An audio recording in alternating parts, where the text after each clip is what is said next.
예배 자리에 나오신 여러분들에게 하나님의 귀한 은혜가 임하기를 간절히 소망합니다. 오늘은 아픔을 넘어 치유의 공동체로라는 제목으로 함께 은혜를 나누고자 합니다. 저희는 내년 교구 개편을 앞두고 이 9월 한 달 공동체에 대한 말씀을 나누고자 합니다. 성경 속에서 우리가 본받을 만한 공동체의 모습을 살펴보면서 우리 전성교회도 하나님이 기뻐하시는 교회, 가정 같은 교회를 만들어 가기를 원하는데요. 4주간 그 4개의 공동체의 모습을 묵상하려고 합니다. 오늘 아둘람 공동체를 통해서 아픔을 넘어서 치유의 공동체로 회복되는 가정을 묵상하고, 두 번째는 느헤미야 공동체에 대해서 묵상하면서 그 완전히 무너지고 폐허가 된 공동체가 어떻게 한마음 한뜻으로 성벽을 재건할 수 있었는가를 생각해 보면서 또 은혜를 나누고자 합니다. 신약에 와서는 초대교회 공동체를 통해 이들이 어떻게 소유를 넘어서 나눔의 공동체로 설 수 있었는가 생각해 보며 도전을 받고, 마지막 바울의 에베소서 말씀을 통하여서 성숙한 교회는 어떤 공동체인가를 생각해 보면서 하나님이 기뻐하시는 그 공동체에 대한 답을 찾아가는 시간이 되기를 소망해 봅니다. 오늘 우리가 묵상하는 이 아둘람 공동체는 두고두고 묵상해야만 하는 아름다운 공동체라고 할 수 있습니다. 제가 공동체에 관해서 이야기할 때마다 늘 이 아둘람 공동체를 이야기하는데요. 오늘 다시 한번 우리가 묵상하며 은혜를 나누고자 합니다. 우리가 잘 아는 것처럼 다윗이 골리앗을 물리치고 이스라엘을 구원하면서 이제 다윗의 인생은 승승장구하겠구나 라는 그러한 생각을 하게 되었습니다. 그러나 사울은 천천히요, 다윗은 만만이다라는 그 여인들의 노래를 듣고, 이때부터 사울은 다윗을 죽이는 것이 그의 삶의 목적이 되어버립니다. 이후 다윗은 계속해서 사울 왕에게 쫓기는 삶을 살아가다가 오늘 우리가 읽은 것처럼 아둘람 굴로 피신하게 됩니다. 이 아둘람이라는 곳은 블레셋과 유다 사이에 있는 그 광야, 유다 사이에 광야가 있는데, 이 다윗이 일시적으로 숨어 있을 수는 있지만 양식을 공급받을 수 없는 그야말로 삭막한 항무지였습니다. 다윗은 이 아둘람 굴에서 그의 인생에서 가장 힘들고 비참한 시간을 보내게 됩니다. 그런데 이때 다윗을 찾아온 사람들이 있었는데요. 오늘 사무엘상 22장 2절 말씀에 보면 환난당한 모든 자와 빚진 모든 자와 마음이 원통한 자가 다 그에게로 모였고, 그는 그들의 우두머리가 되었는데 그와 함께한 자가 400명 가량이었더라. 다윗의 입장에서 보면 결코 반가운 손님들이 아닙니다. 어찌 보면 엎친 데 덮친 격이 된 것입니다. 참, 하나님도 어떻게 다윗에게 이렇게 할 수 있나 싶을 정도로 지금 다윗은 목숨을 걸고 사울 왕을 피해서 도망가고 있습니다. 그 도망자의 삶을 살아가는 동안에 간신히 이 아둘람 굴로 피했습니다. 그렇다면 하나님께서 정말 다윗을 사랑하신다면 사울 왕과 대적할 만한 그러한 능력 있는 사람을 보내주시든지, 아니면 이 사울 왕과 뭔가 협상을 할 수 있는 그러한 똑똑한 사람을 보내주시든지, 아니면 이 도망자 생활을 거뜬히 도울 수 있는 경제력 있는 사람을 보내주셔야 되는 것 아니겠습니까? 그런데 2절 말씀에 기록된 것처럼 이 다윗을 찾아온 이들의 면면을 한번 보십시오.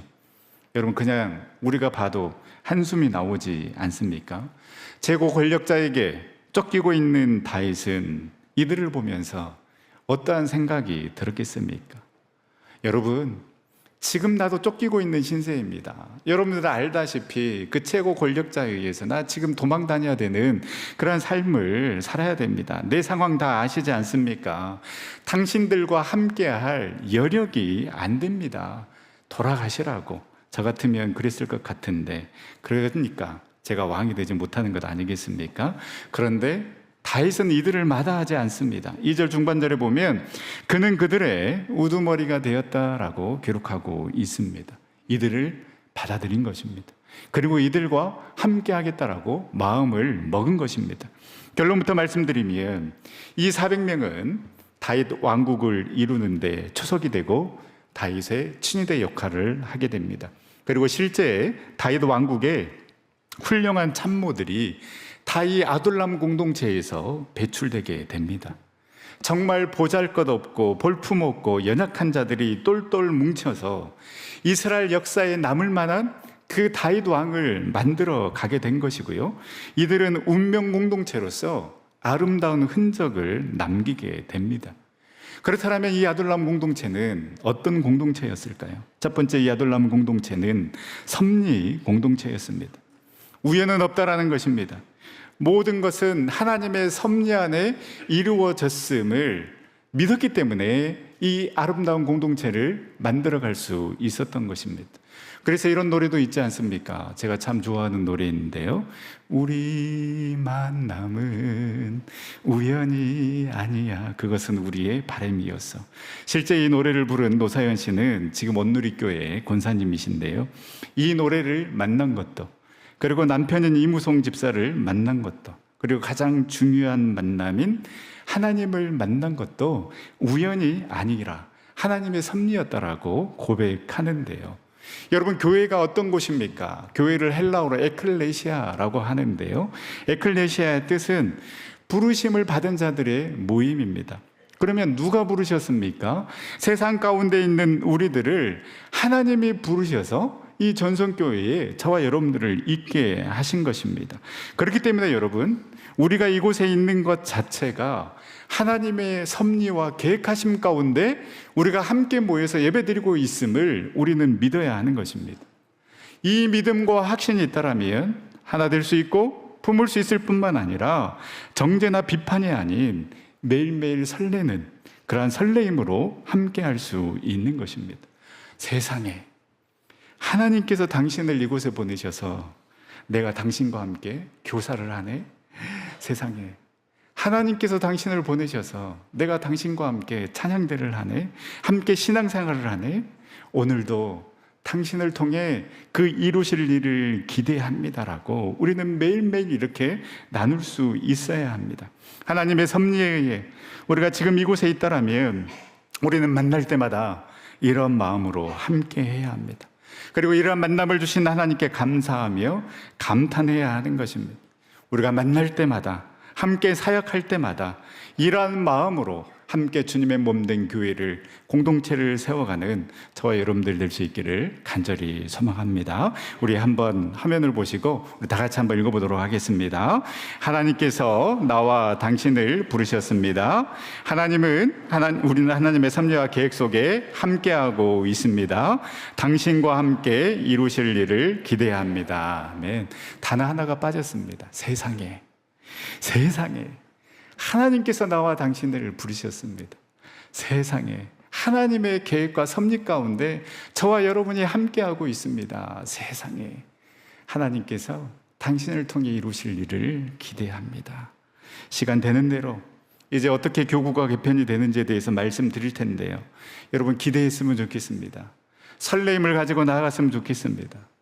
왜 잘 가고 있는 교구를 뒤집어 엎느냐? 지금 이대로가 좋은 데가 아니라 뭔가 변화하려고 하는구나, 뭔가 좋은 방향으로 가려고 하는구나 기대했으면 좋겠고, 또 왜 이 사람하고 같은 구역입니까? 가 아니라 정말 우리 구역 식구들이 기대가 되고 우리 구역장이 기대가 되고 그 하나님의 놀라운 뜻과 계획이 있어서 우리가 이렇게 함께하구나, 함께하게 되었구나, 우리가 이렇게 교구로 공동체로 모이게 되었구나, 그렇게 기대하며 함께 할 수 있기를 간절히 소망합니다.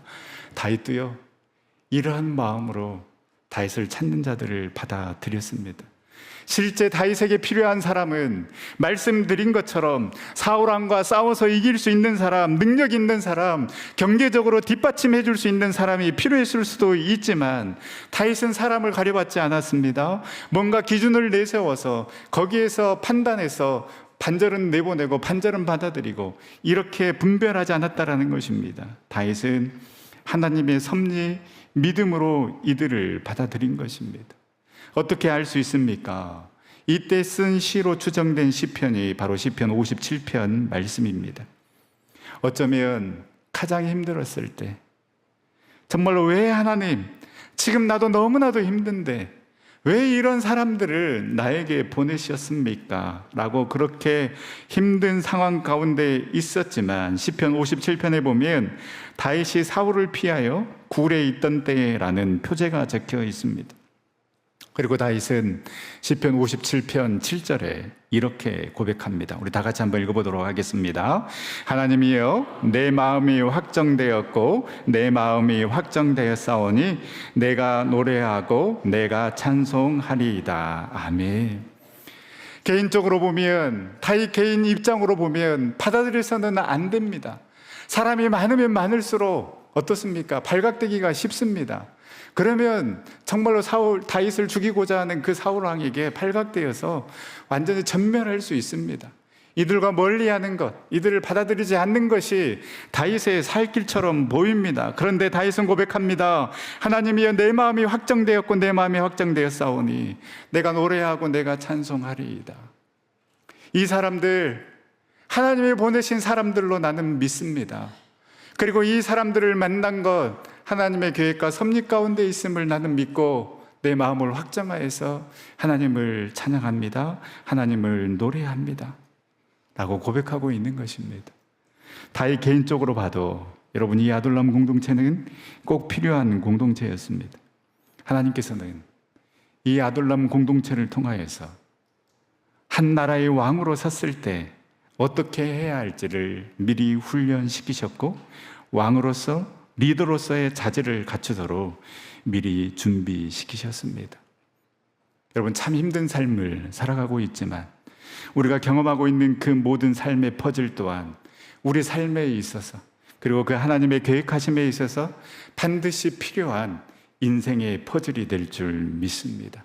우리 하나님은 저와 여러분들을 그냥 아무 계획 없이 우리를 내버려 두실 분이 결코 아님을 믿고, 혹 지금 내 인생이 다윗처럼 그 아둘람 굴과 같은 빛도 소망도 희망도 보이지 않는 곳에 있다 할지라도 다윗의 고백처럼 내 영혼이 확정되고 확정되었사오니 내가 주님을 찬양합니다. 내가 주님을 바라봅니다. 나를 통하여서, 우리를 통하여서 역사하실 그 하나님을 기대하며 나아갑니다라고 그렇게 믿음으로 나아가는 저와 여러분들이 될 수 있기를 간절히 소망합니다. 이러한 마음으로 우리가 공동체를 바라봐야 하고, 공동체 가운데 있는 한 분 한 분을 바라봐야 합니다. 우연이 아니라 그 하나님의 계획하심 가운데, 그 하나님의 놀라운 섭리 가운데 만나게 하셨고, 예배드리게 하셨고, 함께 섬기게 하셨고, 한 교구로 한 구역으로 만나게 하셨다라면 이 얼마나 하나님의 놀라운 뜻과 계획이 이 가운데 있을까. 그런 그 기대하는 마음으로, 그 설레는 마음으로 우리가 함께 나가야 하는 것입니다. 수많은 교회가 있는데 그 가운데 전성교회로, 수많은 사람이 있는데 그 가운데 전성의 공동체로 만나게 하신 것, 하나님의 놀라운 섭리와 계획하심이 있음을 여러분 믿으시기를 바랍니다. 이러한 마음으로, 이러한 믿음으로 우리가 서로를 바라볼 때, 당신은 나를 위해 보내주신 너무나도 귀한 분이십니다. 당신은 우리 교회를 위해 보내주신 너무나도 사랑스러운 분이십니다. 이렇게 고백하며 믿음으로, 사랑으로 함께 주님의 몸된 교회와 공동체를 세워가는 우리 전생 모든 성도님들이 다 될 수 있기를 간절히 소망합니다. 두 번째, 이 아둘람 공동체는 위로의 공동체였습니다. 이들은 다 상처받은 자들이었습니다. 이들에게는 두 가지의 길이 있습니다. 상처받았기 때문에 상대방에게 더 상처를 줄 수 있는, 더 아픔을 줄 수 있는 길이 있고, 상처받았기 때문에, 내가 상처받았기 때문에, 내가 아파봤기 때문에 다른 사람들의 상처를, 다른 사람들의 아픔을 더 잘 알고 보듬어 줄 수 있는 길이 있습니다. 이 아둘람 공동체는 후자였습니다. 상처받았기 때문에 상처받은 사람들의 마음을 너무나도 잘 알았습니다. 환난받아봤기 때문에 그 환난받은 자의 고통과 아픔을 너무나도 잘 알았습니다. 그래서 그들은 상처받은 치유자가 될 수 있었던 것입니다. 다윗부터가 이미 상처받은 자였습니다. 다윗은 사울 왕이 하지 못했던, 그 수많은 장군들이 하지 못했던 그 골리앗을 물리치며 나라를 구했고, 그래서 군대 장관까지 오르게 되었지만 한순간에 장인인 사울에게 숙청될 위기를 겪고 도망자가 되어서 아내도 뺏기고 사회적인 지위도 빼앗기고 완전히 빈손이 되었습니다. 그렇다면 그 안에 분노가 치밀어 오르고 얼마든지 그 에너지를 나쁜 방향으로 분출시킬 수 있었습니다. 그러나 다윗은 헨리 나우엔이 이야기한 상처받은 치유자가 된 것입니다. 헨리 나우엔은 고통을 통해 얻은 상처가 다른 사람을 치유하는 원천이 될 수 있다고 이야기했습니다. 여러분, 공동체의 힘이 바로 여기에 있는 것입니다. 나 혼자라면, 만약에 다윗 혼자였다라면 이 아둘람 굴 속에서 다윗은 그 분노와 복수심에 불타올랐을 것입니다. 그러나 다윗에게는 400명의 공동체가 있었습니다. 서로의 이야기를 듣고 나누다 보니 어느덧 위로자가 되었고 치유자가 되었습니다. 어떻게 당신도 그런 일을 당했냐고, 아팠겠다고, 힘들었겠다라고, 그렇게 그 서로의 아픈 이야기를 들으면서 서로가 서로에게 치유자가 되고 위로자가 되었다라는 것입니다. 그래서 다윗 왕과 이 아둘람 공동체는 상처받은 자들이 모여 있었지만은 하나님의 사랑 안에서 공동체의 힘으로 그 상처를 극복하고 운명 공동체로, 위로의 공동체로 나아가는 치유자들이 될 수 있었습니다. 건강한 공동체는 이러한 자들을 받아들이고 함께하면서 그들을 변화시키는 공동체가 건강한 공동체, 위로의 공동체라고 할 수 있습니다. 저의 인생 드라마가 몇 편 있는데요, 그 중에 하나가 나의 아저씨라는 드라마입니다.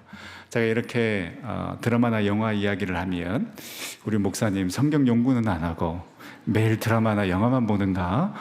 걱정 안 하셔도 됩니다. 저는 드라마나 영화를 볼 때 어떻게 영적으로 해석해서 우리 교인들과 함께 나눌까? 이런 마음으로 보내는 것이지 시간 때우기 위해서 보는 것이 절대 아닙니다. 진짜 멋있는 어른, 아름다운 사람은 어떤 사람인지, 더 나아가 진짜 아름다운 공동체는 어떠한 공동체가 되어야 하는지 보여주는 드라마라고 생각합니다. 이 포털 사이트에 나의 아저씨를 검색하면 실제 이렇게 드라마를 소개하고 있습니다. 삶의 무게를 버티며 살아가는 아저씨 삼형제와 거칠게 살아온 한 여성이 서로를 통해 삶을 치유하게 되는 이야기라고 소개하고 있는데요, 바로 이 거칠게 살아온 한 여성이 아이유가 역할을 한 이지안입니다. 그리고 이 아저씨 삼형제 중에 주인공 박동훈 부장 역할을 한 이성균 씨가 이 박동훈 부장 역할을 맡았는데요, 참 안타깝게도 2023년 12월에 스스로 목숨을 끊으면서 지금은 볼 수가 없는데요, 이 드라마에서 이 이지아는 뭔가 아픔이 있고 슬픔이 있는 사람으로 나옵니다. 그래서 표정도 말투도 늘 어둡습니다. 내세울 것도 없고 인간관계도 못하고 더구나 정당방위로 인정받았지만 살인까지 한 여성으로 나옵니다. 이런 이지안을 박동훈 부장은 자기 팀의 비정규직 직원으로 채용을 하는데요, 어느 누구 하나 이 직원에게 신경 쓰지 않지만 이 박동훈 부장은 회식도 같이 가자라고 이야기하고 도울 일이 있으면 도우면서 진심으로 이 이지안을 챙기는데요, 이 많은 감동적인 장면들이 있지만 잠깐 볼 영상은 이 박 부장이 상무 승진을 앞두고 면접을 보는데 어느 조직이나 그렇듯 반대파가 있지 않겠습니까? 어떻게든 이 박동훈 부장이 상무가 되지 못하도록 하는 자들이 모함을 하는데요, 실력으로는 이미 인정받은 박 부장이기에 거기에서는 흠을 찾지 못하고 바로 이 박동훈 부장이 채용한 이 이재환과의 관계 속에서 흠을 찾아서 낙마시키려고 하는데요, 한 사람의 과거를 캐고 그 과거를 드러내서 매장시키려고 하고, 누군가는 그 사람의 과거를 덮어주면서 진심으로 위로를 해주려는 그 모습을 통해 많은 사람들이 위로를 받았습니다. 여러분, 나는 어떤 사람입니까? 한 사람의 과거를 캐고 확대 재생산하고 남의 아픔과 실수를 드러내서 이야기거리로 삼고 누군가를 정죄하고 판단하는 사람입니까? 아니면 다 실수하고 넘어진다고, 나도 그 상황이면 그랬을 거야 진심으로 위로하며 한 사람을 위로하고 살리는 사람입니까? 물론 현실은 전자와 같은 사람들이 많은 것이 사실이지만, 그러나 여러분, 교회 공동체만은 주님이 우리를 있는 모습 그대로 받아주셨던 것처럼 우리 또한 있는 모습 그대로 인정해주며 따뜻한 위로와 사랑이 넘치는 그러한 공동체가 되어야 하지 않겠습니까? 우리 자막을 보면서 다 같이 한번 읽어보도록 하겠습니다. 당신을 판단하지 않겠습니다. 당신을 있는 그대로 바라보겠습니다. 당신을 이용하지도 않겠습니다. 당신에 대한 어떤 이야기를 한다 해도 나는 당신 편이 되겠습니다. 그렇습니다. 여러분, 우리가 판단하고 정죄하는 것이 아니라 우리도 상처받았기 때문에, 우리도 아픔이 있기 때문에 상처받은 치유자가 되어서 나도 그런 아픔이 있었다고, 나도 그러한 일들을 경험했더라고, 우리의 마음속 깊은 곳에 있는 이야기를 함께 나누고 듣고 위로하며 그 서로의 아픔과 상처가 흠이 아니라 다시 일어설 수 있는 디딤돌이 되고, 아, 내가 혼자가 아니구나, 나의 이야기를 들어주고 나의 편이 되어주고 이렇게 나를 응원해주는 사람들이 있구나. 그래서 우리가 다시금 힘을 얻고 위로와 회복을 경험하는 그러한 교회 공동체가 되기를 축복합니다. 마지막 세 번째, 이 아둘람 공동체는 비전의 공동체였습니다. 왜 우리가 여기에 모였는지를 알게 되고, 하나님의 섭리와 계획하심 가운데 우리가 모였다라는 것을 알게 되고, 서로가 서로를 위로해주고 치유자가 되어주다 보니 이들 가운데 놀라운 힘이 생기는 것입니다. 바로 그것은 지금의 모습 그대로 평가하지 않고 비전을 가지고 소망을 가지고 서로를 바라보게 된 것입니다. 참 초라한 자들이지 않습니까? 뭔가를 이룰 수 있는 자들이 아닙니다. 그런데 우리 공동체는 하나님의 섭리 안에 있는 공동체라는 확신, 그리고 서로가 서로의 아픔을 보듬어주고 위로해주고 상처받은 자이지만 치료자로 거듭나다 보니 이들은 서로를 인정해주고 가능성을 보게 된 것입니다. 그리고 실제 이들은 말씀드린 것처럼 다윗 왕국의 기초가 됩니다. 이 초기 멤버들은 다윗을 사울로부터 지켜주었고, 사울로부터 다윗을 지켜주었고, 그를 도와 블레셋으로부터 그일라 백성들을 구했으며 구슬과 아멜락 등에 맞서 수많은 전쟁 가운데 승리를 이끌어냈습니다. 다윗은 이들에게 군사훈련과 예술훈련은 물론 신앙의 훈련도 시켰습니다. 그래서 이들은 후일 명실공히 다윗 왕국의 훌륭한 인재들이 된 것입니다. 이들 중에서 다윗 왕궁에 훌륭한 장군들이 나옵니다. 이들 중에서 다윗 시대의 신령한 은혜의 세계를 열어갈 제사장과 성가대원들이 나옵니다. 다윗과 함께 이들이 쓴 시들이 우리가 보는 시편의 대부분의 시들입니다. 지금의 초라한 모습, 연약한 모습을 보는 것이 아니라 하나님을 통해 다루시고 회복시키셔서 우리가 알지 못하는 그 놀라운 일들을 행하실 그 주님을 기대하며 서로를 바라보고 서로를 축복하는 그러한 우리 전성의 공동체가 될 수 있기를 간절히 소망합니다.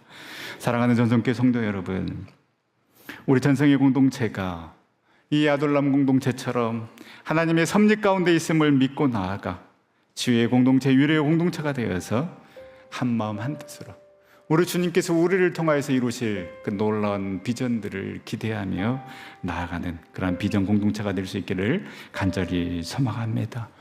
여러분, 신앙도 그리고 나 자신도 공동체를 통해서 성장할 수 있습니다. 가만히 나 혼자 예배드리고 왔다 갔다 하면 절대 누리지 못할 그 은혜를 우리는 이 공동체 가운데서 누릴 수가 있는 것입니다. 다윗이 이 아둘람 공동체에서 마음이 원통한 자, 빚진 자, 환난을 받은 자와 함께 이 400명과 함께 이 아둘람 공동체 안에 있었기 때문에 더 성장하고 더 많은 사람들을 품고 무엇보다 든든한 그 평생의 동지들을 만날 수 있었던 것처럼 하나님의 놀라운 뜻과 섭리 가운데 있는 우리 전성교회에서 다윗과 아둘람 공동체가 누렸던 그 놀라운 축복을 함께 누리면서 이제 우리 전성의 공동체도 그 섭리의 공동체, 위로의 공동체, 비전의 공동체가 되어서 함께 주님의 몸된 교회를 세워가며 하나님의 나라를 만들어가는 우리 전성의 모든 성도님들 또 우리 전성교회가 될 수 있기를 간절히 소망합니다. 우리 시간 함께 찬양하며 기도 자리로 나아갈 때에 부족하고 연약하지만 주님께서 우리를 모으셨고 우리를 통해 일하실 그 주님을 믿습니다. 주님, 우리를 사용하여 주시옵소서. 우리 교회를 사용하여 주시고 우리 공동체를 사용하여 주셔서 그 하나님의 놀라운 뜻과 비전을 가지고 나아가는 우리 전성교회가 되어줄 수 있도록 인도해 달라고 우리 기대하며 함께 찬양하며 기도의 자리로 나아가도록 하겠습니다.